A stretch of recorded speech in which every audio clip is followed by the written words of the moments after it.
تصویر کشی کو حرام کہا گیا ہے، یہاں پر جو ویڈیوگرافی ہو رہی ہے اس کی اسلام میں کہاں تک گنجائش ہے؟ کچھ لوگ ٹی وی کو بھی حرام کہتے ہیں، برائے مہربانی وضاحت کریں۔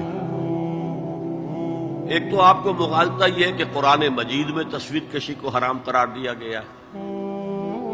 قرآن میں کہیں یہ حکم موجود نہیں ہے، بلکہ قرآن میں تو حضرت سلیمان کے بارے میں آتا ہے کہ ان کے لیے جو جنات جو تھے ان کی غلامی میں وہ تماثیل بھی بناتے تھے، مجسمے بھی بناتے تھے، تو مجسمہ سازی بھی حرام نہیں تھی اس وقت۔ اصل میں یہ حدیث نبوی ہے صلی اللہ علیہ وسلم کہ تصویر بنانا اور مجسمہ بنانا جاندار چیز کا وہ حرام ہے۔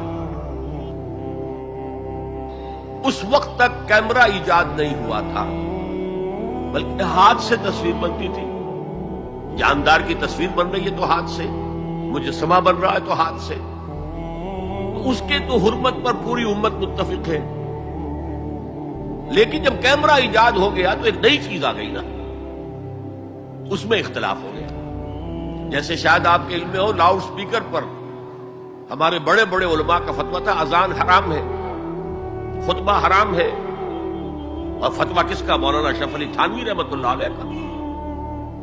ایک نئی چیز آئی تھی، اس کے بارے میں ان کی رائے ہوئی، لیکن آج آپ کو معلوم ہے کون سی تھانوی مسجد ہے کہ جس میں اذان جو ہے لاؤڈ سپیکر پر نہیں ہوتی اور خطبہ جو ہے وہ لاؤڈ سپیکر پر نہیں ہوتا۔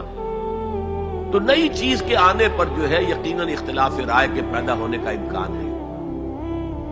عالم عرب کے تمام علماء کا تقریباً اس پر اتفاق ہوا کہ چونکہ اس میں ہاتھ کا کوئی عمل نہیں ہے، یہ عکس ہے،